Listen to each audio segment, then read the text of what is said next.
Hiring managers, what is the biggest red flag on a resume? So I'm reading a lot of the same ideas and frustrations over and over here. What is someone supposed to do when they are dealing with a work gap? Do they tell the truth and hope it works out, or do they ignore it and hope to be hired? I had to leave my dream job at the year mark due to health reasons I can't disclose to an employer. And I'd like some direct guidance on what to do in order to be hired again now that I have a better handle on things.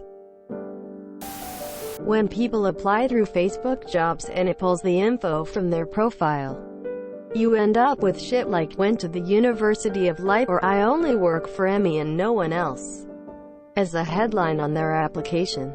It's hard to take that seriously. A very unprofessional email is definitely one. You see some insane emails. I knew someone who got an email address that had "Big Daddy" in it. Military service, U.S. Army wife, Lieutenant Colonel. If this phrase is written anywhere, my chickens have come home to roost.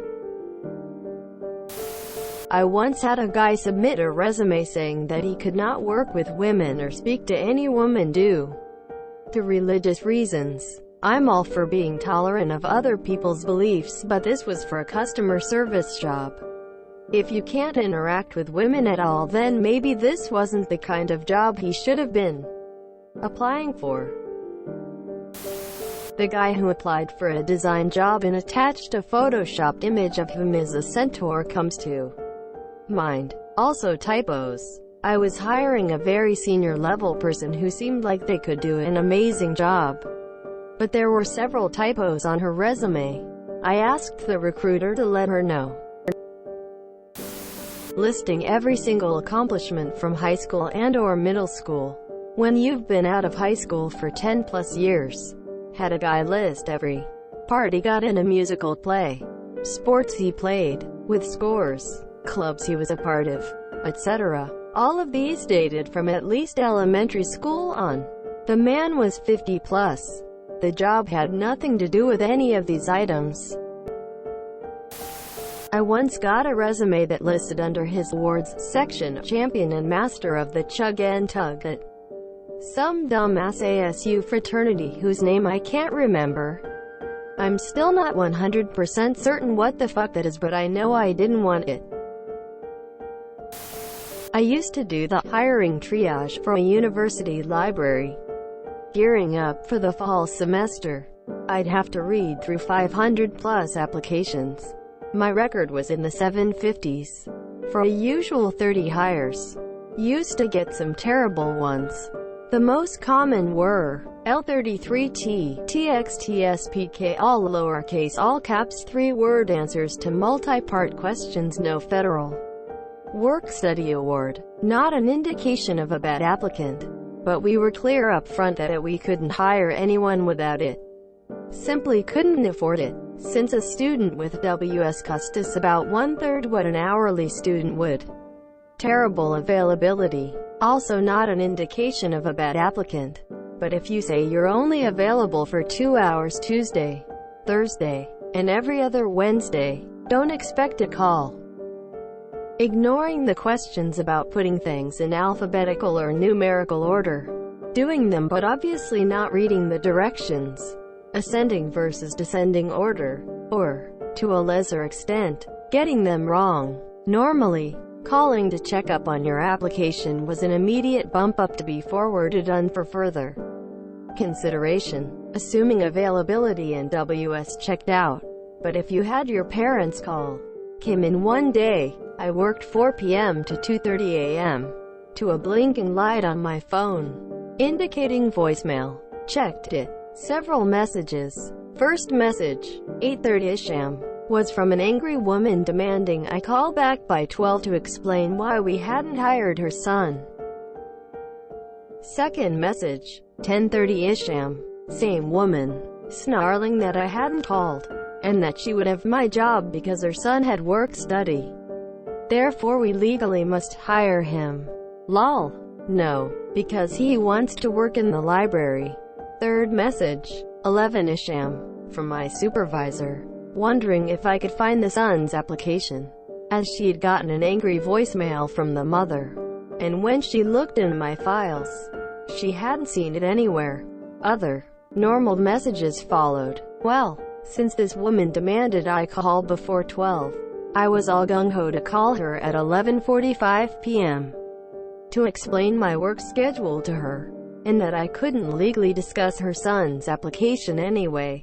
But I figured I should talk to my supervisor, and at least warn her of this plan. Turns out, when the woman called again, around 2 p.m., she got forwarded to my supervisor, who had remembered the internal online database of applicants I'd created for her and the other hiring supervisors to check when I was out. Using that, she discovered that the kid's file wasn't in my desk because I'd initially rated him fairly well. Worth another look. Armed with that info and notes on his file, she told Mommy Dearest what was going on. Damn. I wish I could have seen that woman's face when she was told we didn't hire her son because he never called us back when we contacted him for an interview. Does anyone have any advice for the people who have never had a job? I have a certificate of knighthood, or whatever, from Sealand. I like to think that would at least pique a potential employer's interest, but I am not currently willing to risk it. Edit. I appreciate the correction. It's late here. I interview an Indian guy who had surfing the internet and shooting pistols as his hobbies. I wanted to hire him on the spot to be our wild card.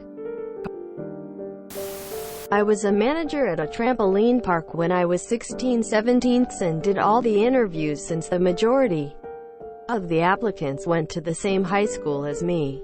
There was a guy that was in his late 30s who had hardly any job experience and a bachelor's degree. IRC, it was literature related. His age was kinda weird since most the staff were in high school, college. But having a degree completely caught me off guard.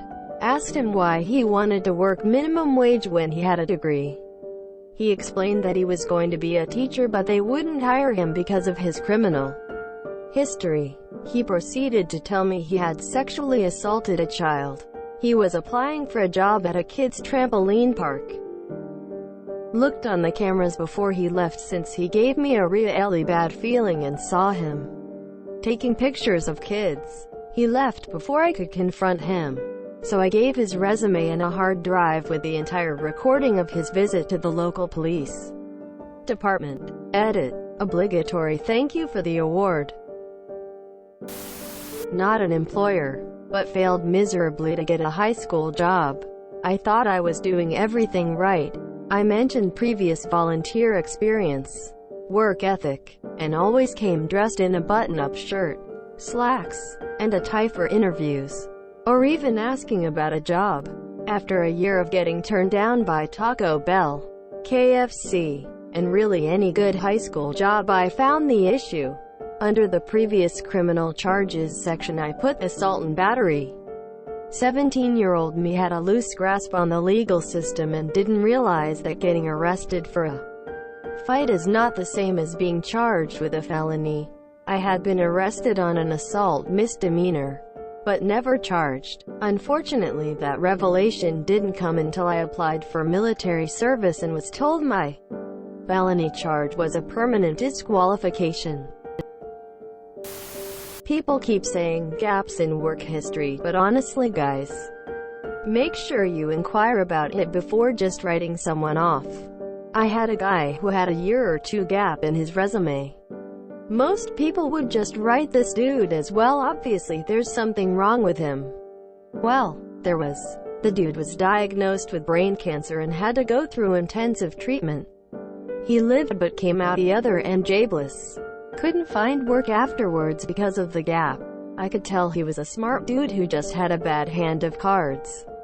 He was hired and he's honestly worked out great and still works at that company. A watermark of their face on each page of a resume. Edit. This was in Canada for a food retail position. Also thanks for the awards and upvotes. This is now by far my most upvoted post. I've seen someone put their certificate of baptism under certificates and awards.